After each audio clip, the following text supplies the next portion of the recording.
నామానికి మహిమ కలుగును గాక.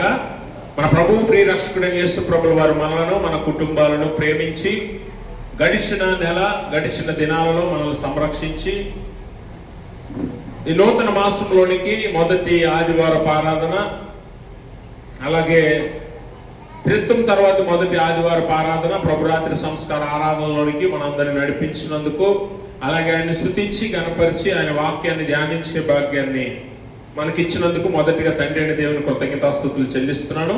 ఆయన ఆత్మతో సత్యంతో ఆరాధించిన కూడా వచ్చిన మీ అందరికీ ప్రభుపేట వందనాలు. అందరికీ వందనాలు.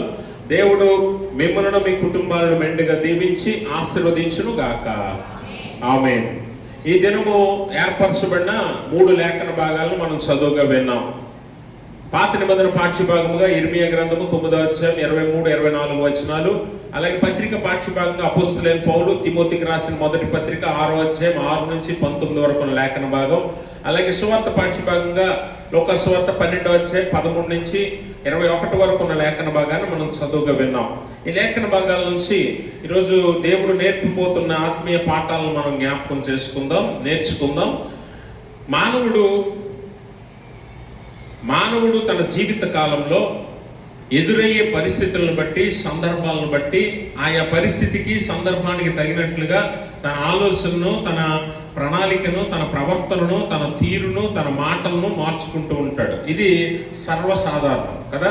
మనము ఎదురయ్యే పరిస్థితులను బట్టి మన మాటలు మారుతాయి, మన ప్రవర్తన మారుతుంది, మన ఆలోచన మారుతుంది. అయితే దేవుడు మానవుణ్ణి సృష్టించింది మొదలుకొని ఎప్పటి వరకు మన జీవిత కాలంలో చాలాసార్లు చాలా సందర్భాలను, అనగా సంతోషకరమైన సందర్భాలను, లేకపోతే దుఃఖకరమైన సందర్భాలను, ఇలా అనేక రకాల సందర్భాలను ఎదుర్కొంటూ ఉంటాం. అయితే లోకం ఏం నేర్పుతుంది అంటే, అప్పటికి నీకు ఏది మంచిదంటే అది చేసుకుంటూ ముందుకు వెళ్ళిపోమంటుంది లోకం. అవునా?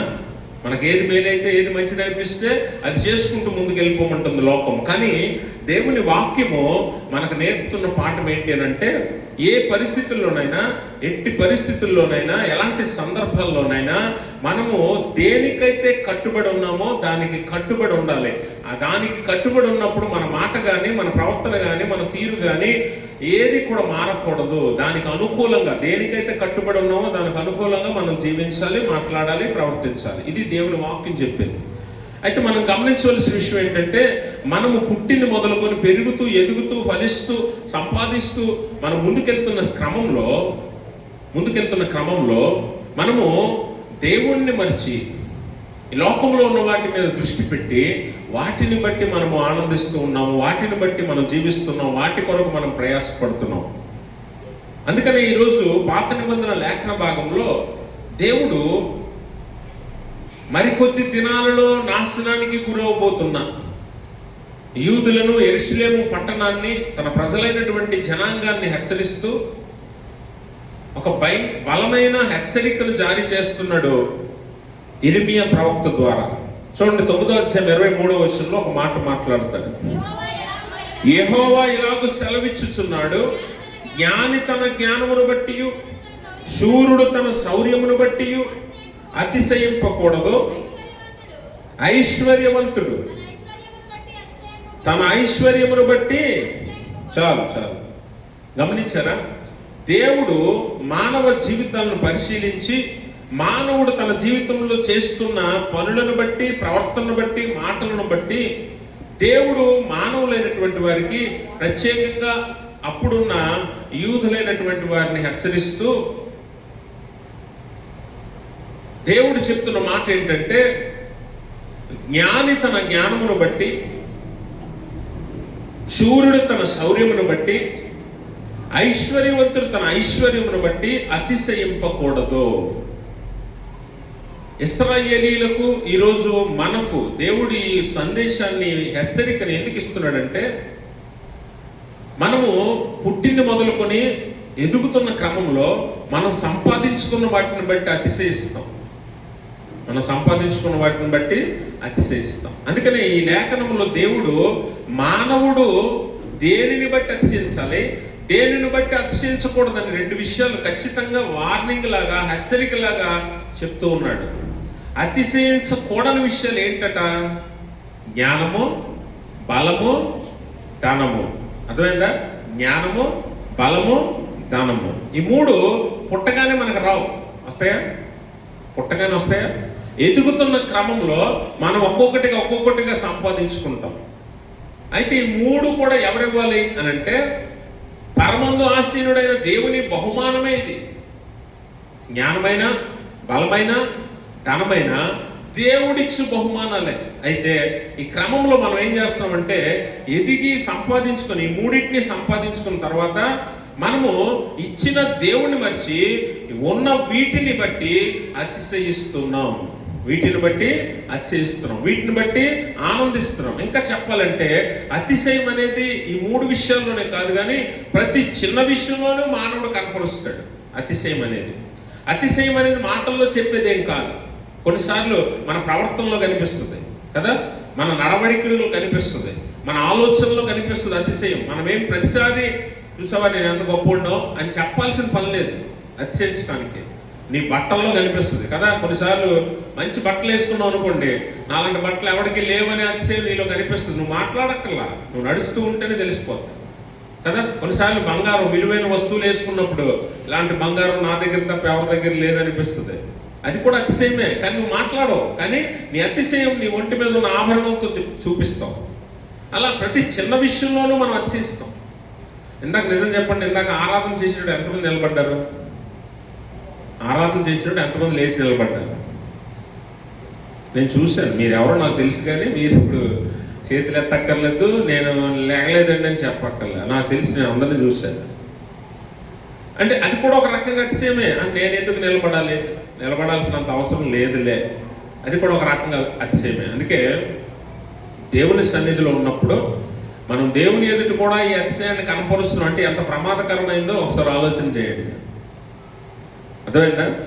అంటే అతిశయం అన్ని విషయాల్లో ఉంటుంది. కొన్నిసార్లు ఆత్మీయంగా ఎదుగుతున్నాం అనుకున్న దాంట్లో కూడా అతిశయాన్ని చూపిస్తుంటాం. అర్థమైందా? అంటే నాకంటే భక్తి పరులు లేరు అనే అతిశయం ఒకటి ఉంటుంది. నాకంటే వాక్యం చదివేవారు లేరు, నాకంటే వాక్యం చెప్పేవారు లేరు, నాకంటే బాగా ప్రార్థన చేసేవారు లేరు. ఇలా అనేక రకాలుగా అతిశయం మనం కనపరుస్తూ ఉంటాం. అందుకే దేవుడు అంటున్నాడు అన్నిటికంటే ప్రాముఖ్యమైన మూడు విషయాలు జ్ఞాపకం చేస్తూ ఉన్నాడు. ఒకటి జ్ఞానము, రెండు బలము, మూడు ధనము. ఈ మూడు మానవ జీవితాల్లో ఎవరిస్తారు అని అంటే దేవుడిచ్చే బహుమానాలు. దేవుడిచ్చిన ఈ బహుమానాలను బట్టి నువ్వు అతిశయించడం అనేది దేవుడికి ఏమాత్రం నచ్చదు. ఒకవేళ నీకు నువ్వుగా సొంతంగా ఏదైనా సంపాదించుకోగలిగితే దాన్ని బట్టి అతిశయించు. కానీ అలాంటిది ఏదైనా ఉందంటారా?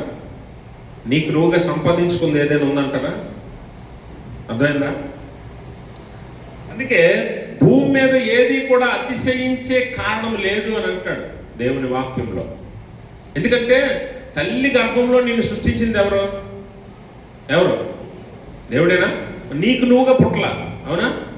నువ్వు పుట్టి నువ్వు నిన్ను సృష్టించి తల్లి గర్భంలో నువ్వు పెరుగుతున్న క్రమంలో నిన్ను పోషించింది, పెంచింది ఎవరు? దేవుడే. పెంచిన తర్వాత నువ్వు ఎదుగుతుంటే నిన్ను పోషించేది దేవుడే కదా.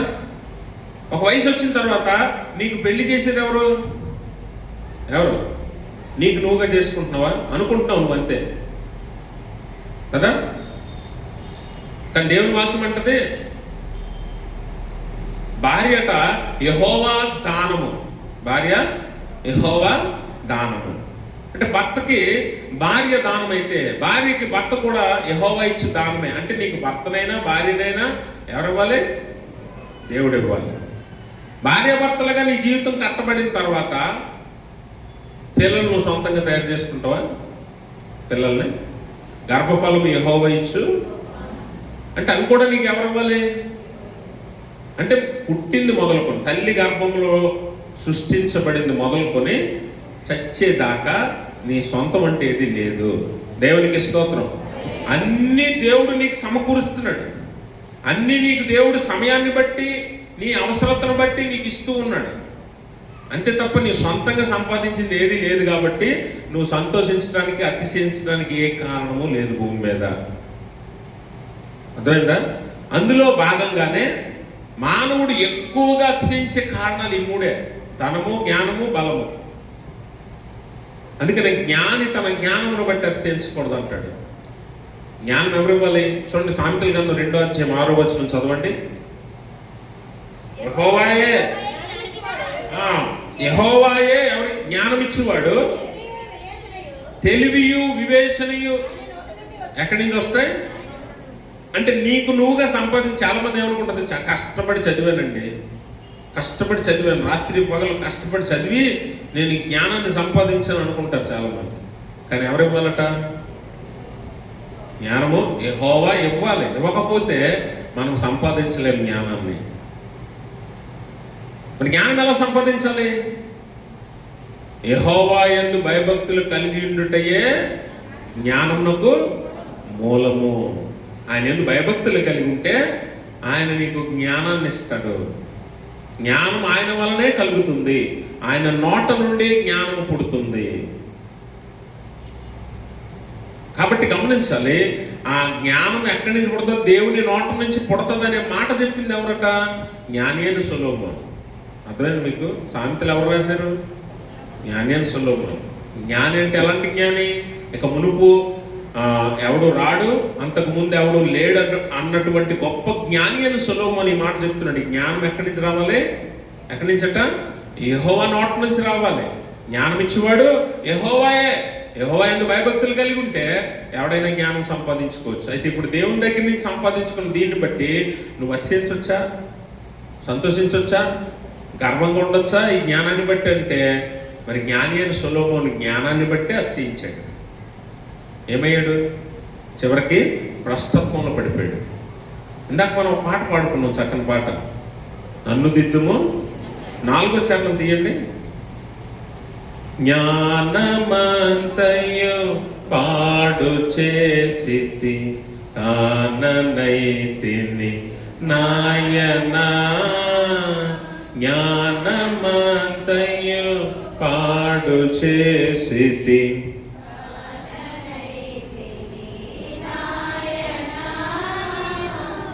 జ్ఞానము గల తండ్రి వనుచు జ్ఞప్తి వచ్చెను నాయనా, నన్ను దిద్దుము చిన్న ప్రాయము సన్నుతోండగు నాయనా. జ్ఞానం పాడు చేసుకున్నాడు. అర్థమైందా? జ్ఞానం, దేవుడిచ్చిన జ్ఞానాన్ని ఏం చేసుకున్నాం? పాడు చేసుకొని అంత నాశనం అయిపోయిన తర్వాత జ్ఞాపకం వచ్చిందట. ఏమని?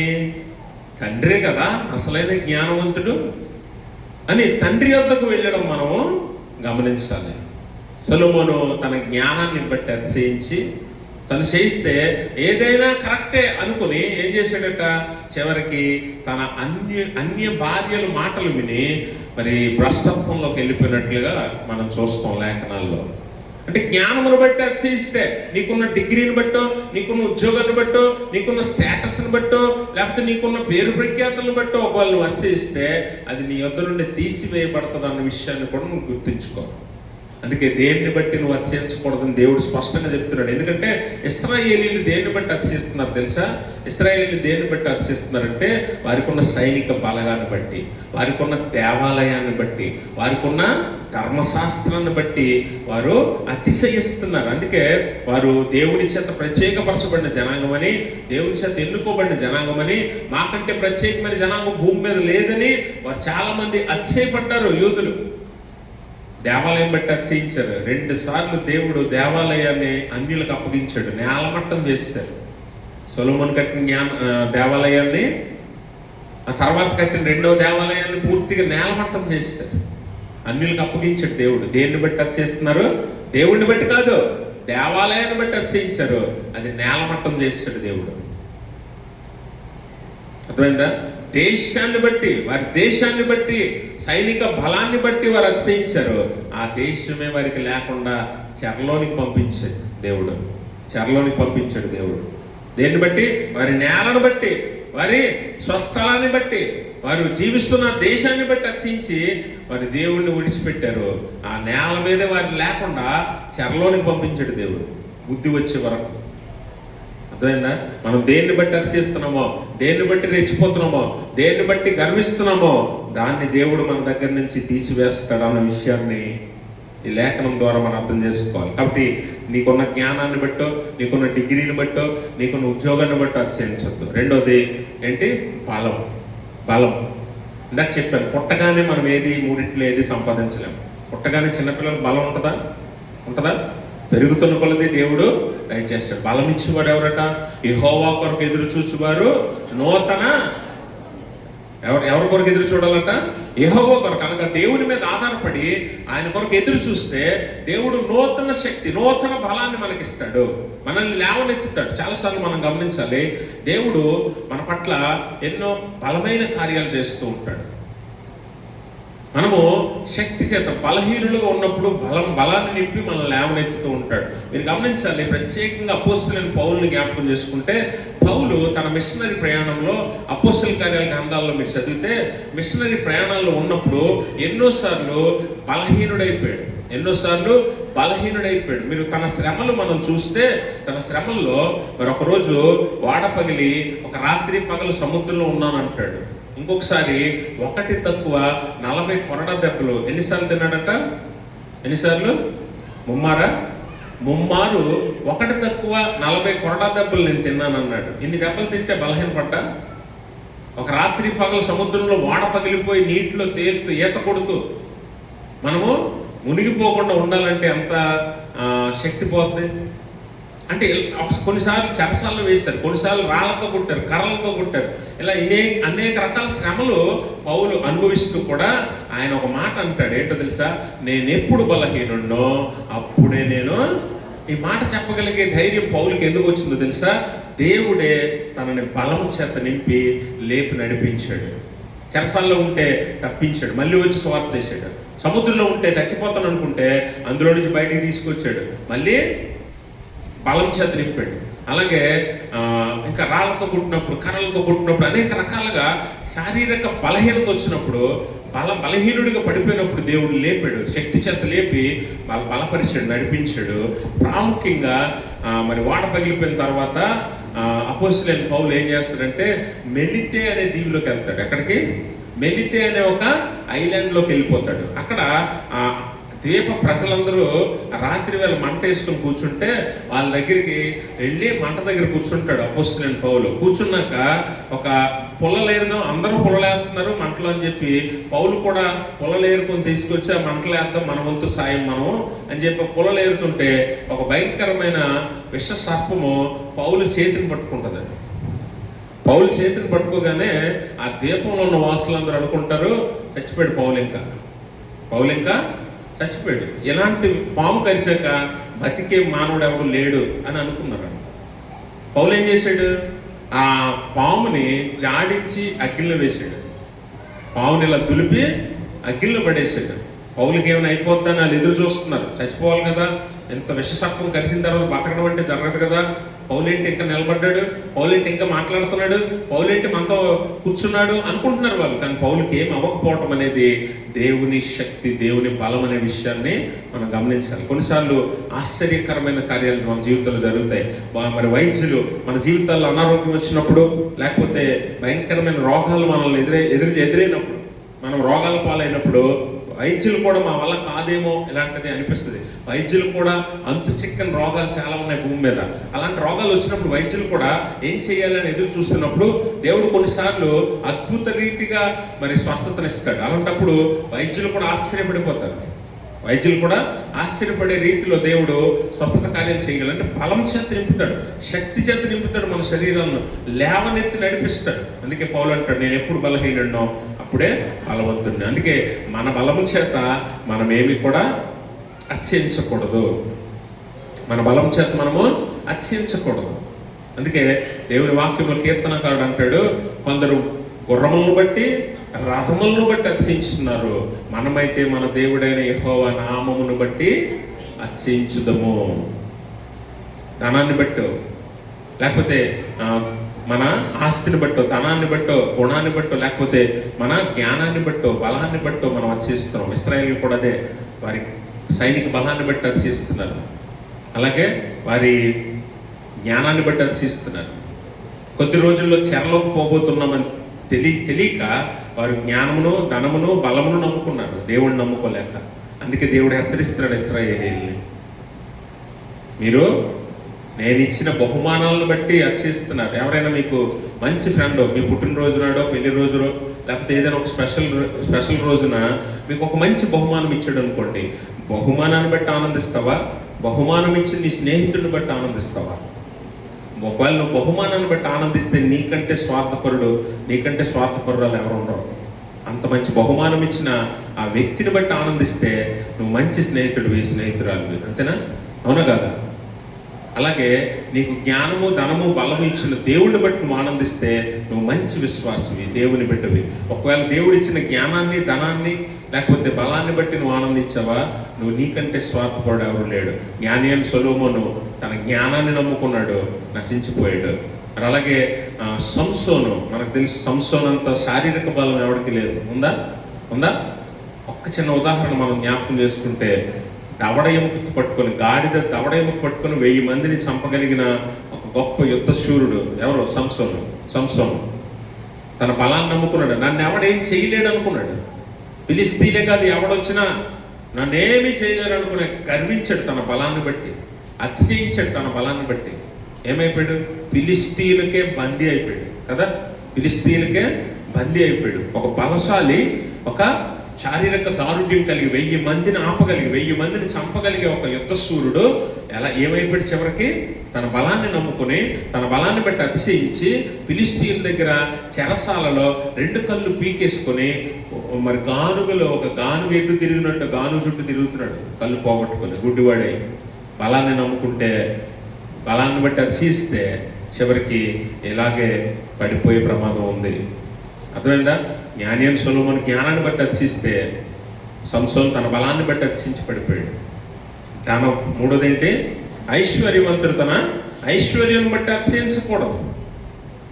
ఐశ్వర్యం లేదా ధనం లేదా కలిమి అంటే ఆస్తిని బట్టి అతిశయించకూడదు. ఎందుకు? ఆస్తి ధనము లేదా డబ్బు ఎక్కడి నుంచి వస్తుందట? దేవుడే ఇవ్వాలన్న విషయాన్ని మనం గమనించాలి. అందుకనే సామెతల్లోనే జ్ఞాని అయిన సొలొమోను ఒక మాట చెప్తాడు. జ్ఞాని అయిన సొలొమోను అంత ధనవంతుడు కూడా ఎవడు లేడు. ఉన్నాడా? లేడు. అందుకే జ్ఞాని అయిన సొలొమోను ధనం గురించి మాట్లాడుతూ 22వ అధ్యాయం సామెతలు 1వ వచనంలోనే మాట్లాడుతాడు. గొప్ప ఐశ్వర్యము కంటే మంచి పేరును వెండి బంగారముల కంటే దయయు కోరదగినవి. చాలండి. గొప్ప ఐశ్వర్యము కంటే ఏం కావాలట? మంచి పేరు. ఈరోజు మంచి పేరు ఎవరికైనా కావాలంటారా? అవసరమైతే ఉన్న పేరు పోయినా పర్వాలేదు, కానీ ధనమే సంపాదించాలనే ఆశతో చాలా మంది జీవిస్తున్నారు.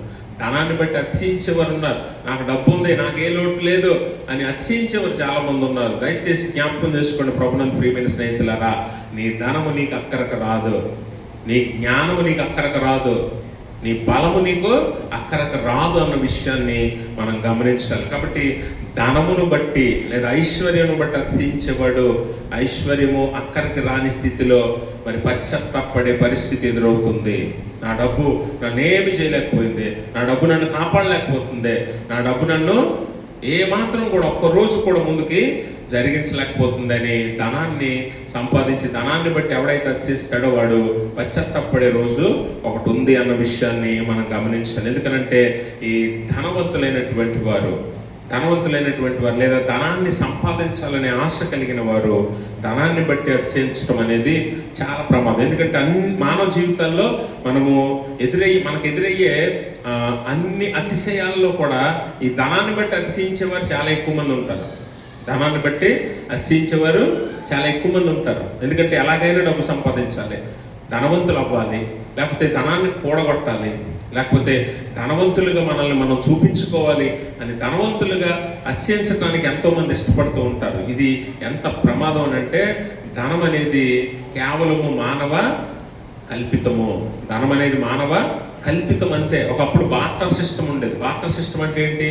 వస్తు మార్పిడి అంటే నీ దగ్గర బియ్యం, నా దగ్గర గోధుమలు, నువ్వు 1 కేజీ ఇస్తే నేను 1 కేజీ ఇస్తా, గొడవే లేదు, ఇందులో అన్యాయం ఉండదు, అక్రమం ఉండదు, ఏముండదు, అబద్ధం ఉండదు. నువ్వు కేజీ, నేను కేజీ, నీ దగ్గర బియ్యం ఉన్నాయి, నా దగ్గర గోధుమలు ఉన్నాయి, నీ దగ్గర వంకాయలు ఉన్నాయి, నా దగ్గర టమాటాలు ఉన్నాయి, ఇలా పంచుకోవడమే. అందుకని బార్టర్ సిస్టమ్ అనేది చాలా విలువైంది. అంటే నాగరికత అభివృద్ధి చెందకముందు ఈ సిస్టమ్, బార్టర్ సిస్టమ్ అనేది చాలా మేలు చేసింది మానవాళికి. కానీ ఎప్పుడైతే కరెన్సీ, అంటే నాగరికత డెవలప్ అయ్యి టెక్నాలజీ పెరిగి కరెన్సీ ఎప్పుడు వచ్చిందో, నాణ్యం అనేది ఎప్పుడు వచ్చిందో, లేకపోతే డబ్బు అనేది ఎప్పుడు పుట్టిందో, అప్పటి నుంచి అన్యాయం, అక్రమము, ఆస్తి ఇవన్నీ కూడా పెరగటం చూస్తాం మనం. అప్పటి నుంచే మోసం, దగ, లేకపోతే ఇంకా అనేక రకాల లోభత్వం ఇవన్నీ కూడా మానవుల్లో ప్రవేశించాయి. కాబట్టి డబ్బు అనేది చాలా ప్రమాదం. మానవుడు సృష్టించిన భయంకరమైన ఆయుధం డబ్బు అనేది. ఇది మానవ జీవితాన్ని నాశనం చేస్తుంది, మానవ జీవితాలనే నాశనం చేస్తుంది. మీరు మానవుడు సృష్టించింది ఏదైనా చూడండి, మనం జాగ్రత్తగా దాన్ని మన కంట్రోల్లో ఉంచుకొని వాడినంత కాలం మనకు ఉపయోగపడుతుంది. ఎప్పుడైతే మన కంట్రోల్ దాటి దాని కంట్రోల్లోకి మనం వెళ్ళామో అది మనకు ప్రాణాపాయం తీసుకొస్తుంది. ఏ వస్తువైనా మీరు చూడండి, కరెంట్ ఉంది, కరెంట్ ఎవరు తయారు చేశారు? మానవుడేగా. మానవుడు తయారు చేసిన కరెంట్ని కరెక్ట్గా వాడుకుంటే లైట్లు, ఫ్యాన్లు అన్నీ జాగ్రత్తగా తిరుగుతాయి. ఒకవేళ దాని కంట్రోల్లోకి మనం వెళ్ళిపోయాం అనుకోండి, అది మన కంట్రోల్లో లేకుండా ఉందనుకోండి, మన ప్రాణానికి ప్రమాదం కలుగుతుందా లేదా? కలుగుతుందా? మొన్న రీసెంట్గా కూలర్ పేలిపోయి ఒక తండ్రి కొడుకు చనిపోయారు. అర్థమైందా? కూలర్, ఐరన్ కూలర్ పేలి ఒక తండ్రి కొడుకు ఇద్దరు చనిపోయారు. ఒక ఏసీ పేలి ఒక కుటుంబం చనిపోయింది. అర్థమైందా? అంటే మన ఆధీనంలో ఉన్నంత వరకు మనకు ఉపయోగకరంగా ఉంటుంది తప్ప మనము దాని ఆధీనంలోకి వెళ్ళకూడదు. అలాగే ధనం కూడా అంతే. మనం ఎంతవరకు ఉపయోగించాలో అంతవరకు ఉపయోగించాలి. ధనం ఎంత సంపాదించాలో అంతే సంపాదించాలి. ఎక్కువ సంపాదించామా, దాని మీద ఎక్కువ ఆశ పెంచుకున్నామా, దాని మీద ధనాపేక్ష ఎక్కువ పెరిగిందా, అది మన ప్రాణానికి ప్రమాదం. అందుకే అతిశయించకూడనివి మూడు. ఆ మూడు బలము, ధనము, జ్ఞానము. ఈ మూడు మీ జీవితంలో ఉంటాయి, కానీ వీటిని బట్టి అతిశయించవద్దు. ఎందుకంటే ఇవి మీకు ఇచ్చింది ఎవరో? పరమందు ఆశీనుడైన తండ్రి అయిన దేవుడు. ఆ దేవుడిని బట్టి మీరు అతిశయించాలి తప్ప. అందుకే కింద 24 వచనం అంటాడు, అతిశయించువాడు దేనిని బట్టి అతిశయించవలనగా భూమి మీద గొప్ప చూపుతూ నీతి న్యాయములు జరిగించుచున్నా యెహోవాను నేనే అని గ్రహించి నన్ను పరిశీలనగా తెలుసుకుంటున్న బట్టి అతిశయపవును. అటు వాటిలో నేను ఆనందించు వాడనని యెహోవా సెలవిస్తున్నాడు. దేవుడు ఎందులో ఆనందిస్తాడంట? నువ్వు ఎందులో అతిశయిస్తే దేవుడు ఆనందిస్తాడంట? నీ ధనాన్ని, బలాన్ని, లేకపోతే ఐశ్వర్యాన్ని, లేకపోతే జ్ఞానాన్ని బట్టి నువ్వు అతిశయిస్తే నిన్ను బట్టి ఆనందించినట్టు దేవుడు. దేన్ని బట్టి ఆనందిస్తాడు? నువ్వు నన్ను తెలుసుకుంటున్న బట్టి. ఎవరు నేనెవరు? సమస్తానికి ఆధారమైన వాడిని. ఎవరు నేను? సమస్తము సృజించిన వాడిని, పరమందు ఆసీనుడు అయిన వాడిని, ఒకే ఒక్క దేవుణ్ణి, సృష్టికర్తనైనటువంటి నన్ను నువ్వు పరిశీలనగా తెలుసుకుంటున్న బట్టే అతిశయించాలి. అటువంటి వాటిలో నేను ఆనందిస్తాను. దేవుణ్ణి తెలుసుకోవాలంటే ఏం చేయాలట? దేవుణ్ణి తెలుసుకోవాలంటే మొట్టమొదటి నువ్వు చేయవలసింది ఏంటంటే, నువ్వు పూర్ణ హృదయంతో ఆయన వెతకాలి. పూర్ణ హృదయంతో ఆయన వెతకాలంటే 3 రోజుల సభలు జరిగాయి కదా మనకి. 3 రోజుల్లో సభల్లో చాలామంది దేవుని సన్నిధిలో ఆ వాక్యాన్ని విన్న వాక్యాన్ని బాగా చెప్పారండి పాస్టర్ గారు అని చెప్పి ఇంటికి వెళ్ళిపోవడం కాదు. అర్థమైందా? ఫస్ట్ రోజు ఆయన బాగా చెప్పాడండి, 2వ రోజు ఆయన బాగా చెప్పాడండి, 3వ రోజు ఆయన చాలామంది సర్టిఫికెట్లు ఇస్తారు కదా. ఎవరెంత బాగా చెప్పారో సర్టిఫికెట్లు ఇస్తారు. బయటికి వెళ్ళి చాలా కథలు చెప్తారు. ఆ పాస్టర్ గారు సరిగ్గా చెప్పలేదండి, ఈ పాస్టర్ గారు సరిగ్గా చెప్పలేదండి అంటారు కదా. నా గురించి కూడా మాట్లాడతారులేండి. మీరు మాట్లాడతారా? నువ్వు సర్టిఫికేట్ ఇవ్వక్కర్లా, నువ్వు ఇవ్వలేండి మాకు సర్టిఫికేట్, నువ్వేమి ఇవ్వక్కర్లా. కానీ వాక్యంలో నువ్వు దేవుడిని ఎంత వెతికావు అన్నది నువ్వు పరిశీలించుకో ఒకసారి. అలా వెతికిన వాడికే దేవుడు దొరుకుతాడు. 29వ అధ్యాయం ఇర్మీయా గ్రంథం 11వ వచనం చదువుదాం. 29వ అధ్యాయం 13. మీరు నన్ను వెతికిన యెడల పూర్ణ మనస్సుతో, నన్ను గూర్చి విచారణ చేయని యెడల మీరు నన్ను ఏం చేస్తారట? కనుగొందురు. నన్ను వెతికిన యెడల ఎలా వెతకాలి? పూర్ణ హృదయంతో, అంటే వాక్యం ద్వారా, ఆయన మాటలు వినుట ద్వారా, ఆయన మాటలు ధ్యానించుట ద్వారా, ఆయన మాటలు దేవారాత్రములు మననం చేసుకుంట ద్వారా ఆయన వెతికితే అప్పుడు నీకు ఆయన దొరుకుతాడు. అంతేగాని విన్న వాక్యం పాస్టర్ గారు అలా చెప్పారు, లేకపోతే పాస్టర్ గారు అలా చెప్పారని నువ్వు అనుకోవడం బట్టి కాదు, నువ్వు ఎలా చెప్పారన్న దాని విషయాన్ని పక్కన పెడితే నీకు దేవుని వాక్యం నీ చేతికి ఇవ్వబడింది, దాన్ని ధ్యానిస్తూ దాన్ని మననం చేసుకుంటూ జ్ఞాపకం చేసుకుంటూ. అందుకనే ఆ మాటలు ఎక్కడ రాసుకోమన్నాడు, అక్కడ ఎక్కడ కాదు, పుస్తకాలు పెట్టుకుని రాసుకుంటారు చాలామంది. నువ్వు ఎక్కడ రాసుకున్నా మర్చిపోతావు. నేను చాలాసార్లు నాకు కాలేజీలో ట్రైనింగ్లో కానీ లేకపోతే డిగ్రీలో కానీ ఎక్కడైనా సరే నాకున్న పేరేంటి తెలుసా, ఫాస్టెస్ట్ రైటర్. నేను తెలుసా, ఫాస్టెస్ట్ రైటర్. ఎంత ఫాస్ట్గా రాస్తానంటే నువ్వు మాట్లాడుతున్నా ఎంత స్పీడ్గా నువ్వు మాట్లాడతావు అంత స్పీడ్గా నేను పుస్తకం మీద రాయగలను, అంత స్పీడ్గా వెళ్ళిపోద్ది అనమాట. అక్కడ ఫ్యాకల్టీ లెక్చరర్లు ఏదైనా చెప్తుంటే వాళ్ళు చెప్తే నోట్లోంచి మాట ఎలా వస్తుందో నేను అంత స్పీడ్గా నోట్బుక్ మీద రాయగలను. మరి ఏ మాటను మిస్ చేయను నేను. అందుకే చాలామంది నా నోట్స్లు పట్టుకెళ్ళి రాసుకుంటుంటారు. కాలేజ్ ట్రైనింగ్లో కూడా, బైబిల్ ట్రైనింగ్లో కూడా నా నోట్స్లు పట్టుకెళ్ళి జెరాక్స్లు తీసుకుని చదువుకుంటారు చాలామంది. కానీ ఈరోజు ఆ నోట్స్లు ఎక్కడ ఉన్నాయో నాకు తెలియదు. తెలుసా, అన్ని రాశాను, చాలా రాశాను, కొన్ని ఉన్నాయి కొన్ని పోయాయి. నువ్వు ఎక్కడ రాసినా కూడా పోతాయి, ఏదో ఒక రోజు మాయమైపోతాయి. కానీ అందుకే దేవుని వాక్యం ఎక్కడ రాసుకోమన్నాడు, హృదయం అనే పలకం మీద రాసుకోవాలి. అంటే నువ్వు ఎంత ధ్యానించాలి, దాన్ని ఎంత పరిశీలించాలి, ఎంత పరిశోధించాలి, ఎంత వినాలి. అందుకే ఇక్కడ రాసుకుంటే ఎప్పటికి మర్చిపోం. పుస్తకాల మీద పలకల మీద ఎక్కడ రాసుకున్నా ఏదో ఒక రోజు ఎక్కడో మర్చిపోతాం, పోతాయి.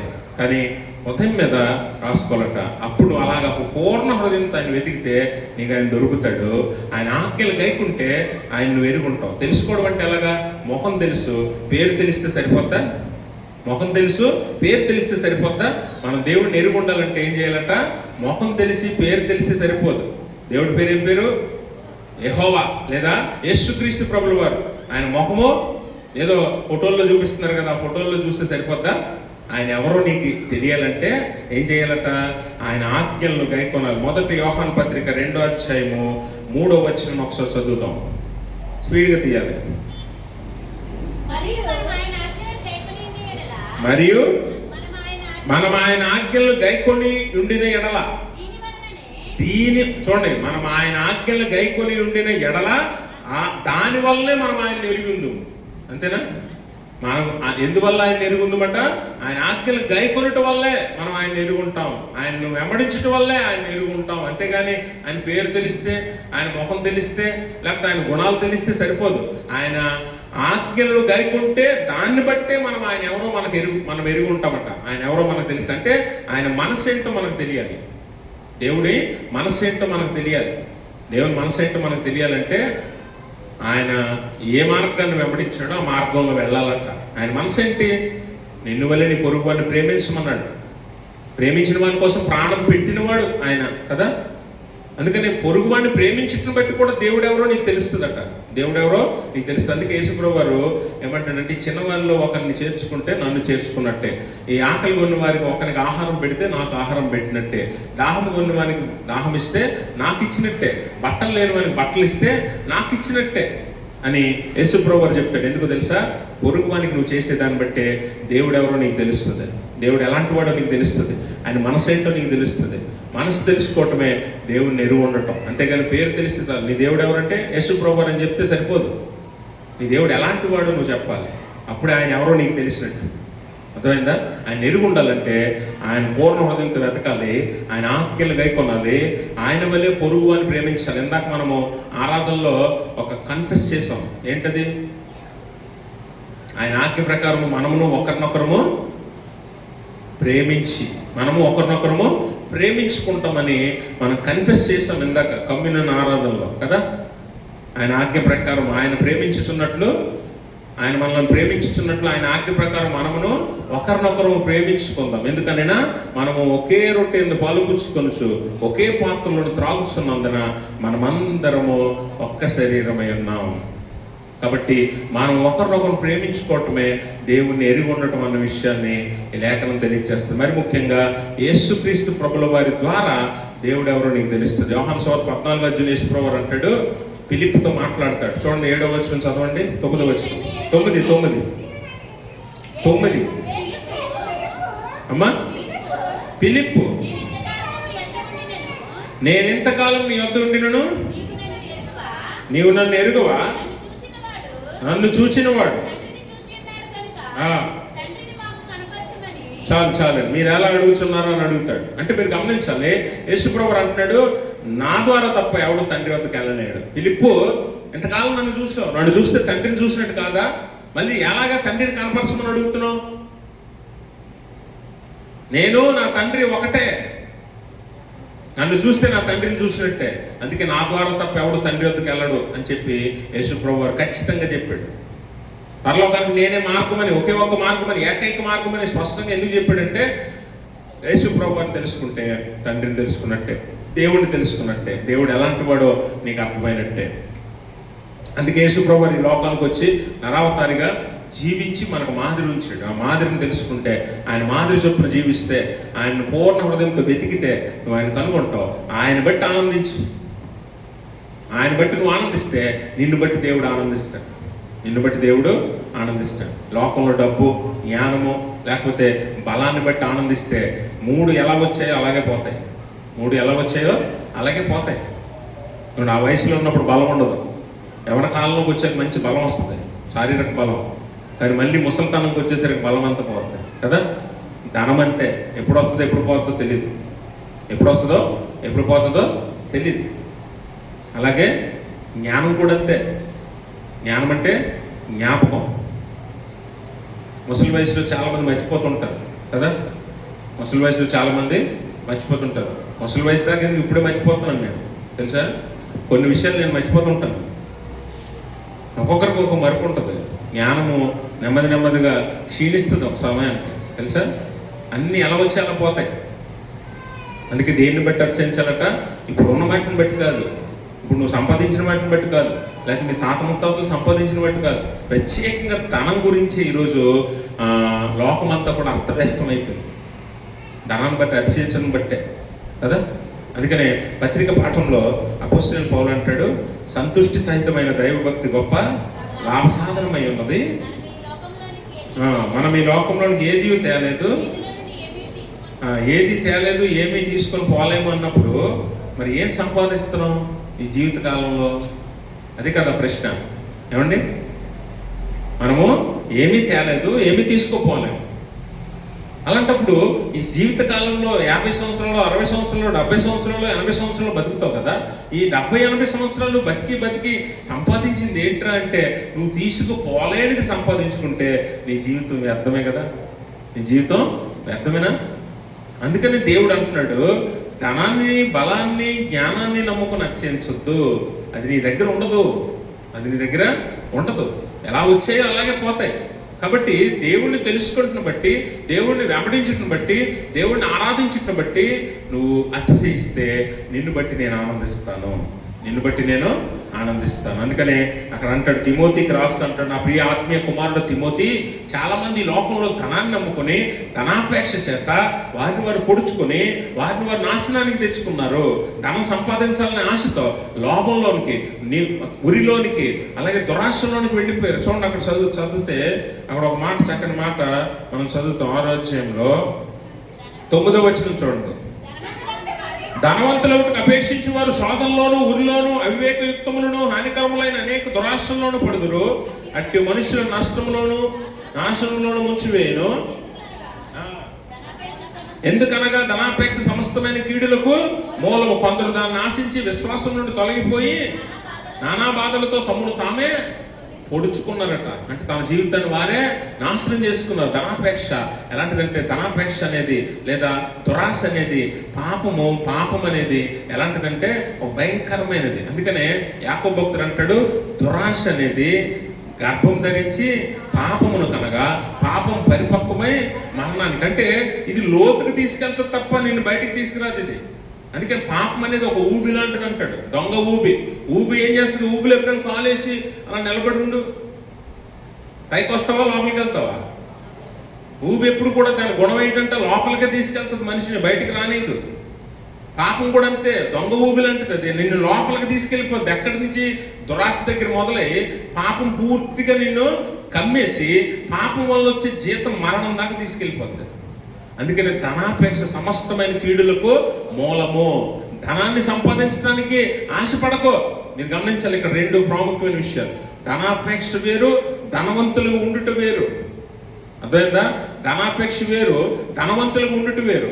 ధనాపేక్ష అంటే డబ్బు సంపాదించాలని పొద్దున్న లేచి సాయంత్రం దాకా ఎవరిని మోసం చేద్దాం, ఎవడికి అన్యాయం చేద్దాం, ఎవరిని నాశనం చేద్దాం, ఎవడికి ఏం చేసి సంపాదిద్దాం అనే ఆలోచన తప్ప అది ధనాపేక్ష.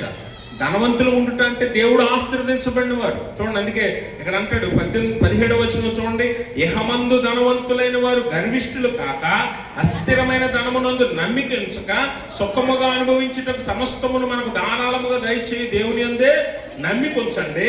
చూడండి 19వ వచనం చదవండి. వారు వాస్తవమైన జీవమును సంపాదించుకుని నిమిత్తము రాబో కాలమునకు మంచి పునాది తమ కొరకు వేసుకొనుచు మేలు చేయవారును సత్క్రియలను ధనము గలవారును ఔదార్యము గలవారును తమ ధనములో ఇతరులకు పాలిచ్చువారునై ఉండవలనని వారికి ఆజ్ఞాపించుము. గమనించరా, ధనవంతులుగా ఉన్నవారు వేరు, ధనాపేక్ష కలిగిన వారు వేరు. ధనవంతులుగా ఉన్నవారంటే దేవుడు ఆశీర్వదించిన వారు, అంటే ధనమిచ్చి ఐశ్వర్యం ఇచ్చి ఆశీర్వదించిన వారు. అబ్రహామును చూస్తాం, లేకపోతే జ్ఞాని సొలొమోను చూస్తాం, యోబుని చూస్తాం. వీరు ఆశీర్వదించబడిన వారు. దేవుడు ఇచ్చిన ఐశ్వర్యం ఇది. నువ్వు ఐశ్వర్యవంతుడిగా ఉండొద్దని దేవుడు వాక్యం చెప్పట్లా.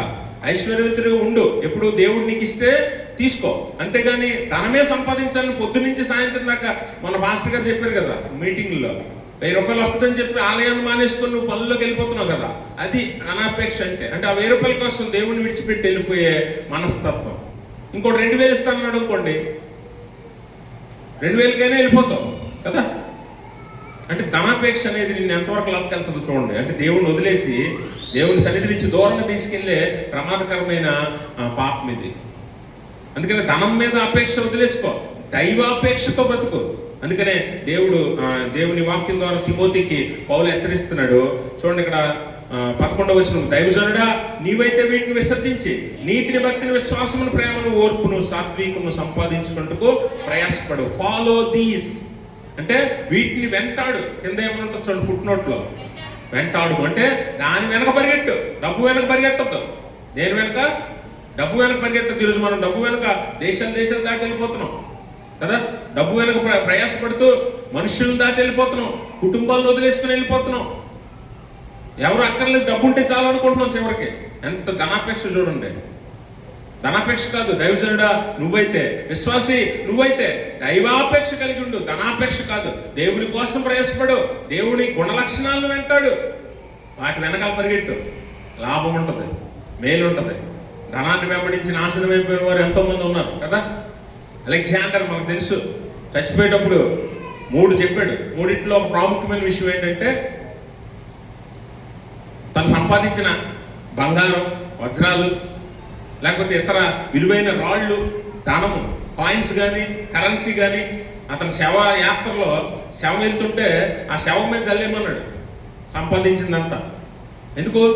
అలెగ్జాండర్కి చివరి దినాల్లో అర్థమైంది, చచ్చే దినాల్లో చావు దగ్గరికి వచ్చాక అర్థమైంది ఏంటంటే ఎంత సంపాదించారు, ప్రపంచ విజేతగా పేరు సంపాదించారు, ఎంత ధనం, ఎన్నో రాజ్యాలను కొల్లగొట్టారు, ఎంతో మందిని చంపేశాను, ఎంతో మంది రక్తం మీద పారి డబ్బులు తెచ్చుకొని ఇక్కడ పెట్టుకున్నాను, ఇప్పుడు ఏమన్నా పట్టుకెళ్తున్నానా? అందుకే నా 2 చేతులు ఖాళీగా శవ పెట్టికి 2 కన్నాలు పెట్టి 2 చేతులు ఖాళీగా బయటికి పెట్టండి. ఎందుకంటే చచ్చిన వాడు ఏది పట్టుకెళ్ళాడు. ఇందాక దేవుని వాక్యంలో పౌలు చెప్పాడు కదా, మనం ఈ లోకంలోకి ఏది తీసుకుని రాలేదు, ఏది తీసుకొని పోలేము. ఆ సత్యాన్ని అలెగ్జాండర్ తెలుసుకున్నాడు. ఎప్పుడు? చచ్చిపోయే ముందు. జీవితం అంతా వ్యర్థమైపోయింది. అస్తమానం దండయాత్రలు, చంపడం, యుద్ధం, అనేక రాజ్యాలను ఆక్రమించుకోవడం, ఇంతే తన జీవితం. చివరికి పశ్చాత్తాపడ్డాడు కానీ సమయం లేదు. ఈరోజు విశ్వాసిగా నీకు చెప్తున్నా, ధనం వెనకాతలు పరిగెత్తి చివరికి నువ్వు సంపాదించిన ధనం అంతా అక్కడ వదిలేసి నీ పిల్లలకు, నీ కుటుంబానికి వదిలేసి నువ్వు బయలుదేరాల్సిందే, అందులో సందేహమే లేదు. అందుకే దైవజనుడా, విశ్వాసి నువ్వైతే ప్రేమ, విశ్వాసాన్ని వీటిని వెంబడించాలంటాడు. ఓర్పును, సాత్వికమును మీరు పొందుటకు ప్రయాసపడండి, వెంటాడండి, పరిగెత్తండి వాటి వెనకట్ల, అది మీకు లాభం. అంతే తప్ప ఏదో సంపాదిద్దామని ప్రయాసపడిపోయి దేనికోసం వెంటాడి ఈ జీవిత పరమార్థం చివరి దశలో నీకు ఇదెంత వ్యర్థమని తెలిసిన ఉపయోగం ఉండదు. అందుకనే యేసు ప్రభువు స్వార్థ పాఠ్యభాగంలో ఒక మాట మాట్లాడతాడు. మనం గమనిస్తే లూకా సువార్త 12:13 మీరు చెప్పొద్దు, నేను చెప్తాను. అక్కడ ఒక జనసమూహంలో నుంచి ఒకడు వచ్చి యేసు ప్రభు గారితో అంటున్నాడు, బోధకుడా, ఇప్పుడు చదవండి 13 బోధకుడా, పిత్రార్జితములో నాకు పాలు పంచి పెట్టవాలని నా సహోదరునితో చెప్పుమని ఆయన అడగగా గమనించాలి. ఇక్కడ మనిషి పుట్టినప్పటి నుంచి ఇప్పుడు దాకా ఈ గొడవ అన్ని కుటుంబాల్లో ఉంది. ఏంటి గొడవ? ఒకడు వచ్చాడు జనసమూహం నుంచి బోధకుడి దగ్గరికి, యేసుప్రభువు దగ్గరికి వచ్చి, బోధకుడా, మా నాన్న కొంచెం ఆస్తి సంపాదించాడు, ఈ ఆస్తి మా అన్నదమ్ములందరం పంచుకోవాలి, అయితే నాకు ఇవ్వకుండా మా అన్నయ్యలు పనిచేసుకుంటున్నారు, లేకపోతే మా తమ్ముళ్ళు పనిచేసుకుంటున్నారు, నా తమ్ముళ్ళకి నా సహోదరులకి చెప్పు ప్రభువా, నాకు కూడా నా పిత్రార్జితం ఇవ్వమని అని. అంటే ఈ గొడవ ఏ కుటుంబంలో ఏం చెప్పండి? ఇప్పుడు పొద్దున్న లేచి సాయంత్రం వరకు చూసి ఏ కుటుంబంలో చూసిన అన్నదమ్ములు అక్క చెల్లెల్లో సంతానంలో ఈ ఆస్తి గొడవ లేకుండా లేదే. ఏ కుటుంబాన్ని చూడండి. ఈ గొడవ ఇప్పుడు ఎవరి దగ్గరికి వచ్చింది? యేసు ప్రభువు దగ్గరికి వచ్చింది. అంటే ఆ అన్నదమ్ములు అక్కడే ఉన్నారు, కంప్లైంట్ చేసిన సోదరుడు అక్కడే ఉన్నాడు, అందరూ అక్కడే ఉన్నారు. అప్పుడు యేసు ప్రభువు ఏమంటున్నాడంటే, ఓయి మీ మీద తీర్పరిగా నేను పంచిపెట్టువానిగా నేను నన్ను ఎవడో నియమించనని అతనితో చెప్పాను. మరియు ఆయన వారితో, మీరు ఏ విధమైన లోపమునకు ఎడమీయక జాగ్రత్త పడుడి, ఒకని కలిమి విస్తరించడం అని జీవమునకు మూలము కాదనెను. గమనించారా? ఈరోజు అన్నదమ్ములు అక్క చెల్లెళ్ళు లేకపోతే ఈ ఆస్తి గొడవల మధ్యలో మనం ఏం చేస్తున్నామంటే, అక్కడ జరిగింది ఏంటంటే, ఒక నలుగురు అన్నదమ్ములు ఉన్నారనుకోండి, నాన్న సంపాదించిన పొలం ఒక 2 ఎకరాల్లో ఎకరం ఉంది, దాన్ని 4 భాగాలు చేసి పంచుకోవాలి. ఇది న్యాయం. ఆస్తి పంచకూడదని దేవుడు చెప్పలా. అందుకే అక్కడ ఏమంటాడంటే, మీరు ఏ విధమైన లోభమునకు ఎడమీయక జాగ్రత్త పడండి. అంటే ఆస్తి పంచుకోవద్దని అలా. అందుకే మీరు గమనించాలి, మోషే ధర్మశాస్త్రానికి ముందే మోషే దగ్గరికి సెలోపెహదు కుమార్తెలు వస్తారు. సెలోపెహదు కుమార్తెలు వచ్చి, బోధకుడా, యాజకుడా, మా తండ్రికి కుమారులు లేరు, మేమే కుమార్తెలు 5గురు, మరి మా తండ్రి ఆస్తి మేము అనుభవించకూడదా? మాకు ఇవ్వు, మరి మాకు ఏది ఆధారం లేదు అని మోషేని అడిగితే, మోషే దేవుని దగ్గర విచారించాడు. దేవుని దగ్గర విచారిస్తే దేవుడు ఏమన్నాడు తెలుసా? ఆ బిడ్డలకి ఆస్తి ఇవ్వాల్సిందే, వారి పిత్రార్జితం వారికి ఇవ్వాల్సిందే అని ఆజ్ఞించాడు దేవుడు. మోషే వారి ఆస్తిని వారికి పంచిపెట్టాడు, తన తండ్రి ఆస్తి. పిత్రార్జితం అనుభవించడం బిడ్డలుగా అంటే గమనించాలి, కుమారులకే కాదు కూతుర్లకి కూడా హక్కు ఉంది. కూతుర్లకు కూడా హక్కు ఉంది. అది రెండో విషయం, పక్కన పెట్టండి. కానీ పిల్లలుగా పిత్రార్జితం అనుభవించట్లో జాగ్రత్త వహించాలంట. అందుకనే మీరు ఏ విధమైన లోభమునకు ఎడమీయొద్దు, జాగ్రత్త పడండి. అంటే ఇప్పుడు 4 అన్నదమ్ములు ఉన్నారనుకోండి, ఒక తమ్ముడును అన్నయ్యను తప్పించేసి మిగిలిన 3 4 వాటలు వేయకుండా 3 వాటలు వేసేసుకొని పనిచేసుకోవడం కాదు. ఇది లోభం. అంటే నా తమ్ముడు వాట నాకు వస్తే బాగున్ను, లేకపోతే మా అన్నయ్య వాట నాకు వస్తే బాగున్ను, మా చెల్లికి ఎందుకులే, పెళ్లి చేస్తాం కదా, ఆ పిల్ల డబ్బులు మనం లాగేసుకుందాం. ఇలాంటి లోభానికి మీరు చోటు ఇవ్వద్దు. చాలామంది ఇలాంటి ఆలోచన చేస్తారు కదా, ఇలాంటి లోభం. అందుకనే ధనాపేక్ష సమస్త కీడులకు మూలం. అలా సంపాదించిన ఆస్తి జీవితంలో అనుభవించలేవు, ఆస్వాదించలేవు. పైగా దానివల్ల వచ్చే శాపం నీతో పాటు నీ పిల్లలు. ఎందుకంటే నువ్వు ఆస్తి ఎవరికి ఇస్తావు? నీ పిల్లలకి కలుస్తావు, వారు కూడా అనుభవిస్తారు. అందుకనే లోభానికి చోటు జాగ్రత్త పడండి. నీకు రావాల్సింది న్యాయంగా తీసుకో. నీ తమ్ముడికి రావాల్సింది తమ్ముడికి న్యాయంగా, నీ అన్నయ్యకి రావాల్సింది నీ అన్నయ్యకి న్యాయంగా, నీ చెల్లికి రావాల్సింది నీ అక్కకి రావాల్సింది అందరికి న్యాయంగా పంచుకోండి. లోభానికి చోటు ఇవ్వద్దు. నీ అన్నయ్య ఏమో ఎదిగిపోయాను, నీ అన్నయ్యకి మంచి ఉద్యోగం ఉందను, లేకపోతే నీ అక్క ఏమో ఉన్నతమైన స్థితిలో ఉంది కాబట్టి వాళ్ళకి వాటా ఇవ్వక్కర్లేదులే మనం తీసేసుకుందాం అనుకోకూడదు. తప్పది. లోభం, కష్టపడకుండా సంపాదించడం, ధనాపేక్ష. నీకు ఎంత రావాలో నీ పిత్రార్జితం అంత తీసుకో.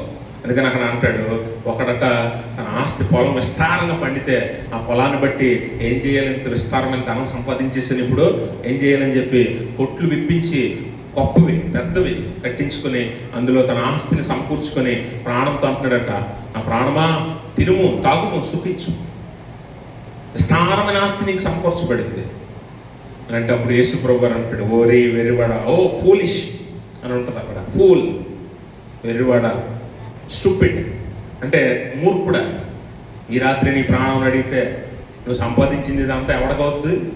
ఎవరు పొందుతారు? ఎవరు అనుభవిస్తారు?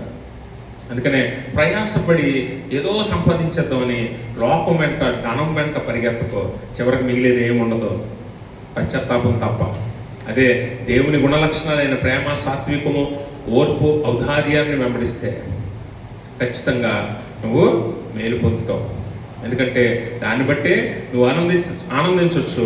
నిన్ను బట్టి దేవుడు ఆనందిస్తాడు. నిన్ను బట్టి దేవుడు ఆనందిస్తాడు. అందుకనే ధనాన్ని బట్టి నువ్వు అతిశయించడం అనేది చాలా ప్రమాదము. లోకంలో ఏదైనా సరే, నువ్వు సంపాదించింది ఏదైనా సరే, ఎప్పుడైతే దేన్ని బట్టి నువ్వు అతిశయిస్తున్నావో అది నీ దగ్గర నుంచి తీసేస్తాడు దేవుడు. ధనవంతుడు లాజరు ఉపమానంలో ధనవంతుడు ఇలాగే తినుము తాగుము సుఖించుము అనుకుని సుఖిస్తున్నాడు. రోజు తాగుతున్నాడు, తింటున్నాడు, స్నేహితులు పిలిచి ఆనందిస్తున్నాడు, సుఖిస్తున్నాడు. ఆ పక్కనే పడి ఉన్న ఒక భిక్షగాన్ని చూడలేకపోయాడు కదా లాజర్ని. ఒక రాత్రి చచ్చిపోయాడు సడన్గా, పొద్దునకి లేకపోవట్లేదు. చాలామంది అలాగే కరోనా టైంలో మనం గమనిస్తే ధనవంతులైనటువంటి వారు చనిపోయారు కదా. ఈ ధనవంతుడు కూడా, ఉపమానంలో ధనవంతుడు కూడా అనుభవించాడు, తిన్నాడు, తాగాడు, సుఖించాడు, స్నేహితులు పిలుచుకొని ఫుల్గా ఎంజాయ్ చేశాడు. చేసి ఒక రాత్రి పడుకున్నాడు. లేవల కళ్ళు తెరిచి చూస్తే ఎక్కడున్నాడు? మంటల్లో కాలిపోతున్నాడు, మాడిపోతున్నాడు. వేదన, దుఃఖము, బాధ. ఇక్కడ ఎంత సుఖం అనిపించాడు అక్కడంతా వేదన, దుఃఖం, ఏడుపు, కన్నీరు, కేకలు. రక్షించే నాదుడే లేడు అక్కడ. బతిమాలుకుంటున్నాడు చొక్క నీటి కోసం, రక్షణ కోసం కాదు. రక్షణ లేదు ఇంకా. There is no salvation after your death. మరణం తర్వాత రక్షణ అనేది లేదు ఇంకా, మరణానికి ముందే. అందుకే నా రాత్రి ఎప్పుడో తెలియదు కదా. అందుకనే ధనాన్ని వెంబడించి తిని తాగి సుఖించే మనస్తత్వాలు వదిలేసి దేవుని వెంటాడి వెంబడించి ఆయన వెతికి ఆయన మీద ఆనందించే భాగ్యాన్ని ఎత్తుక్కోండి. ఆయన మీద అతిశయించండి. కొరింథీ పత్రిక కూడా అపొస్తలుడైన పౌలు అంటాడు కదా, అతిశయించువాడు దేన్ని బట్టి అతిశయించాలట. కొరింథీ 1:31 మొదటి అధ్యాయం. అతిశయించువాడు ప్రభునందే అతిశయించవలనని రాయబడి ఉన్నది. నెరవేరినట్లు దేవుని మూలముగా ఆయన మనకు జ్ఞానము, నీతి, పరిశుద్ధత, విమోచన. ఆయనే రక్షణ, ఆయనే పరిశుద్ధత, ఆయనే నీతి, ఆయనే జ్ఞానమై ఉన్నాడు.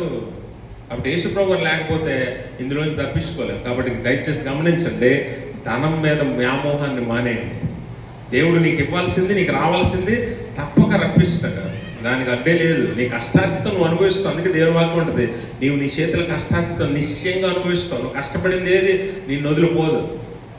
అప్పనంగా మనం సంపాదించాం అనుకుంటామే, అన్నయ్య దగ్గర, తమ్ముడి దగ్గర ఆస్తిలో భాగము, లేకపోతే ఎవరినో మోసం చేసి ఒక 1000 రూపాయలు సంపాదించి, లేకపోతే ఇంకొకటి ఎవరినో మబ్బి పెట్టి, లేకపోతే మాయ మాటలు చెప్పి, లేకపోతే ఇంకో రకంగా ఇంకొక డబ్బులు.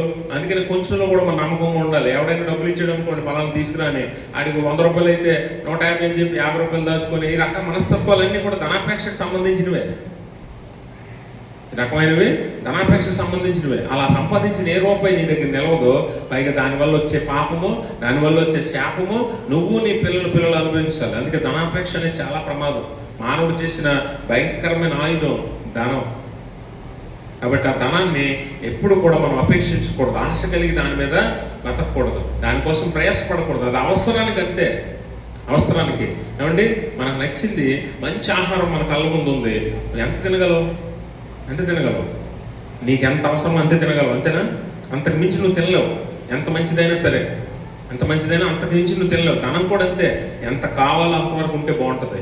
ఎక్కువ ఉందనుకోండి, మన ఆశకు మించి ఎక్కువ ఉందనుకోండి, అది మనకు చాలా చాలా ప్రమాదం అనే విషయాన్ని గమనించాలి. అందుకే లోకంలో అతిశయించే కారణం ఏదీ లేదు, కానీ దేవుడు ఒక్కడే అతిశయించే కారణం. అతిశయించే ప్రతివాడు ఎవడైనా దేవుని దర్శించాలి. ఆయనే అన్నిటికీ మూలం.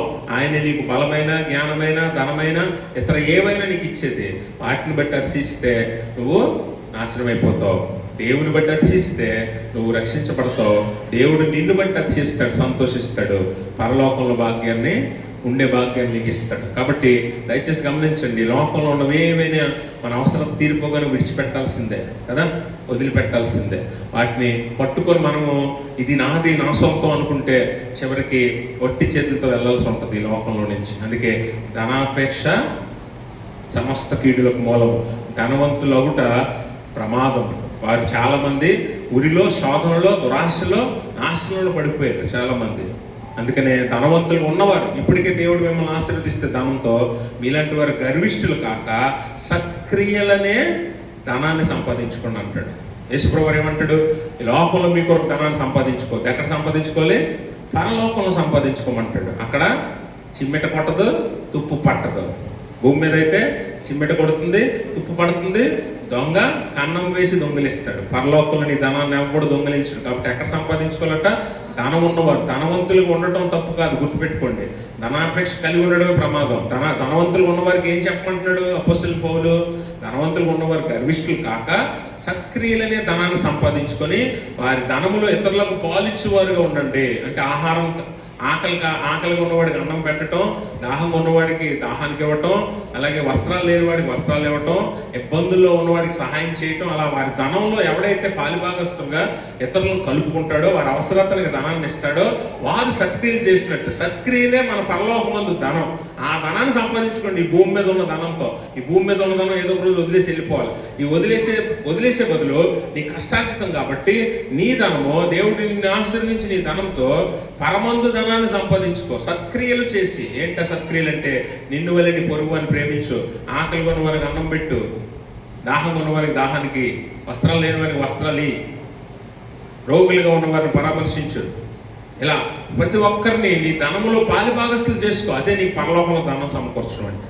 అదే అమ్మో నా డబ్బు, అమ్మో నాదే, నేనే అనుభవించాలి, నా బంగారం, నా బట్టలు, నా పొలం, నా ఆస్తి నేనే తప్ప, నా పిల్లల తప్ప ఎవడు అనుభవించకూడదు అనుకుంటాడే వాడే లోబి. వాడు ఆ ధనంతోనే నాశనం అయిపోతాడు. ఈ ధనముతో పరలోకంలో ధనం సంపాదించుకోవాలి. అది దేవుడు నీకు చెప్తున్న మాట. కాబట్టి లోకంలో ఉన్న దేన్ని బట్టి, దేవుడు నీకు ఈరోజు ఇల్లును బట్టి, లేకపోతే కుటుంబాన్ని బట్టి, పిల్లలను బట్టి, నీ చదువును బట్టి, నీ డిగ్రీని బట్టి, ఉద్యోగాన్ని బట్టి, పదవును బట్టి, పేరు ప్రఖ్యాతులను బట్టి, ఇక్కడ ఉన్నది ఏదైనా దేన్ని బట్టి అని నువ్వు అతిశయించవద్దు. కానీ అన్నీ నీకు ఇచ్చిన దేవుని బట్టి అతిశయించాలి. అదే దేవుడు కోరుకుంటున్నాడు.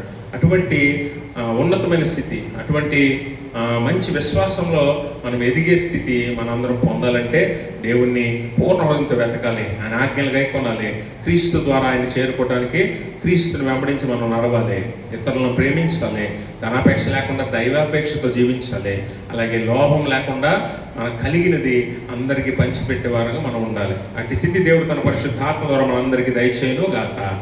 ఆమేన్. సమస్త జ్ఞానం గురించి దేవుని సమాధానం.